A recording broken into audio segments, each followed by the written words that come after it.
From 1979 to present day, in every single Formula 1 game ever made, if you steer to the left, your car goes left. However, for the next 100 laps, I have inverted my controls, so now when I steer left, I'm going to go right. But what is the actual aim of this video, I hear you ask? Well, I'm going to be trying to get into the top 25% in the world in F1 24 time trial around the Azerbaijan Grand Prix track. So yes, I'm going to be doing the castle section with inverted controls 100 times.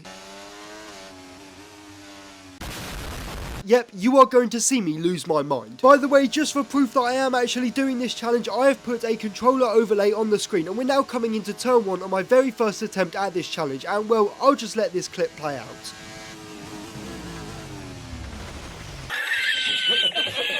Anyway, it's now time for my first lap that I actually complete of this challenge, and I cannot stress enough how difficult it was to recalibrate my entire brain into turning the opposite direction. However, I did seem to be getting the hang of it at least for one corner. At turn 2 I spun, and this footage of me trying to recover the car is in 10x speed because I simply refused to just reset to track and invalidate. But that would end up being a massive waste of time because by the castle section I had done just that. But other than that, I actually had a pretty decent first lap and I was genuinely happy with it. Unfortunately, I was in the top 100% in the world, but I knew that once I didn't spin and invalidate, I would shoot up the leaderboard. And that's exactly what I did. Very soon after this, by not spinning on the exit of turn 2, I gained a massive 11.3 seconds. And as we fade into the end of this lap, I'd maintained this exact gain, and I was now exactly into the top 80% in the world with 46 laps of my first stint left to drive. And only 4 laps later, I was about to make yet another improvement. Coming into turn 3, I was 1.5 tenths up, but this time I kept it super clean on the entry and the exit, which brought me to 8 tenths in the grid. I managed to maintain this on the exit of turn 9, and as we speed up through the rest of this lap, you can really see that I was still in the learning phase. Which, to be fair, as you can probably imagine, you really never leave in a challenge like this. Anyway, that's enough of my waffle, as I was not finished gaining lap time just yet. We're coming into the final braking corner on this lap, and this turn was just hilarious. Initially, I took this corner pretty well, but on the exit, I left the track, smashed into the wall, and still managed to gain 2 tenths of a second. Yeah, I had a hell of a long way to go to get into the top 25% in the world in this challenge, but I was now in the top 76%, and progress is progress. And at this point in the challenge, I just had so much momentum pushing me forward to keep improving. Coming into turn 7, I wasn't even half a tenth up, and I instantly gained 3 tenths of a second, and I wasn't finished in the middle sector yet. Going through the castle section, I made up for a pretty poor run on my previous lap, which I didn't really talk about because the past is now irrelevant. And even though on the exit of these corners I did run off the track, I somehow did not invalidate, and I was now 1.4 seconds up. This could be huge. It's now time for turn 15, and this went perfectly. I made no contact with the barrier, and it was now all down to the final braking corner, turn 16. I had to make sure this was perfect. I messed up going through here on the previous lap, and I won't lie, I was so nervous, but honestly I absolutely nailed this corner, which gave me so much confidence. And after holding my nerve going through the fast winding corners, I had just gained 1.8 seconds, and this put me into the top 65% in the world. I was just delighted with this, and I now had a goal for this first 50 lap stint, the top 50% in the world. Obviously the overall aim of the top 25% for the 100 laps is unchanged, but I was now super motivated to keep driving, and not long after this I was about to make another huge improvement. Now lap 28 was honestly a bit of a weird one because I hadn't improved for a while at this point, but I still had full confidence in my ability, and on this lap it felt like I was just gaining time everywhere. I found a quarter of a second going through turn 1, and then I found another 4 tenths in turn 2, and after this I actually lost a little bit of time all the way up until the castle section. But this time, fortunately for me, I did not run off the track on the exit, and I brought my gain up to 9 tenths of a second, which was fantastic. I managed to maintain this gain up until the final 2 winding flat out corners on this track, and just by carrying more speed going through these 2 turns, I brought my improvement to an entire second up. By the way, you would not believe how difficult those final 2 winding flat out corners are with inverted controls. I mean, it is so confusing. Anyway, I was absolutely delighted with this lap because it felt pretty much perfect apart from the 2 tenths that I lost in the early part of sector 2, but I was now in the top 55% in the world. However, there was one small problem. I knew that this lap was going to be extremely difficult to beat. But sadly, for the next 14 laps, I had an absolute stinker. Honestly, I really just got in my own head about one very specific thing in this period of mistakes. So, as you can see in the background, there are a few examples of me making the same error multiple times. On the entry to turn 2, 3 and 4, I was regularly just tapping the wall on the entry, which is something that I would never do, and this invalidates your lap time. However, because I'm having to micro adjust all of the time with these inverted controls, I just could not stop making this mistake, and it was really frustrating. And to make matters even worse, on lap 42, I was coming into turn 7, an entire quarter of a second up to the delta. If I maintain my improvement here, I will definitely get into the top 50% in the world.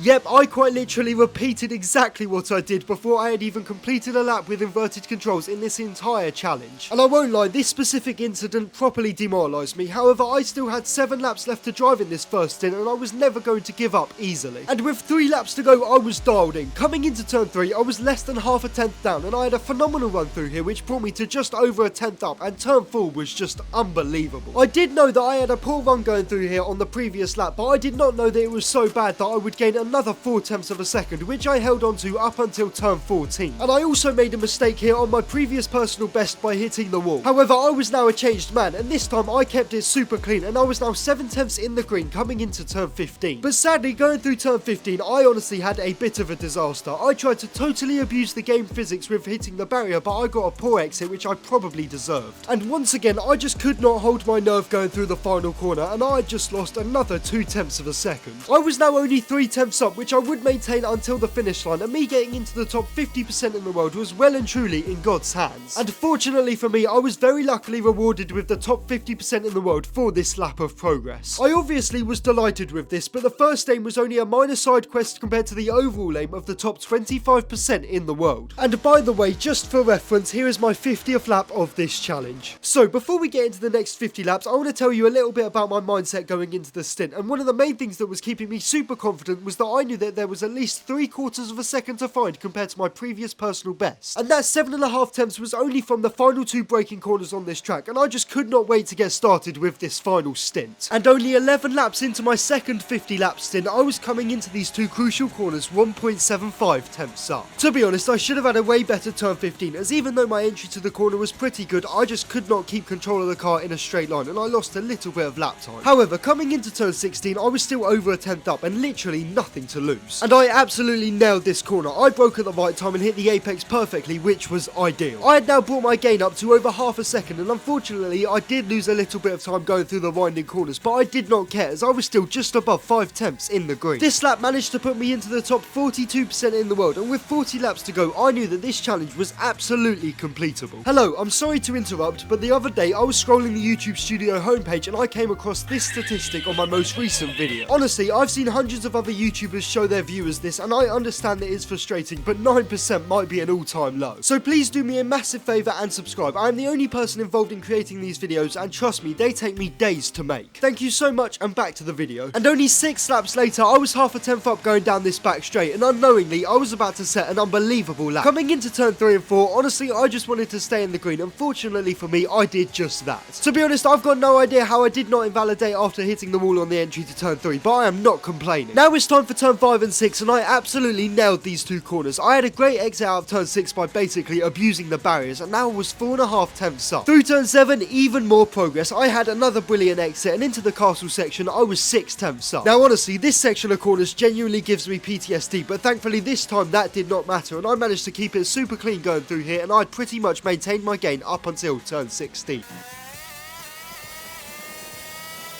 And this time I managed to hold my nerve going through here and keep it really simple on the exit. It was now all down to the final corner, which I took perfectly on the previous lap. And somehow I managed to improve on this. Coming into the final corner, I was 7 tenths up, and after an unbelievable run, I was able to gain even more time. And I managed to maintain this gain all the way up until the finish line, and honestly I thought that I had completed this challenge on this lap. But sadly I had not. I was only in the top 26% in the world, and only half a tenth away from my goal of this entire challenge. It had all come down to this. I now had 32 laps to go, and I had set one unbelievable lap with inverted gears, throttle and steering.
Oh my word, that final lap was just unbelievable, and I just set a lap time that was in the top 18% in the world. I was absolutely delighted with this, and by the way, here is my 100th lap of this challenge. Thank you all so much for watching, please subscribe, and I will see you all next week.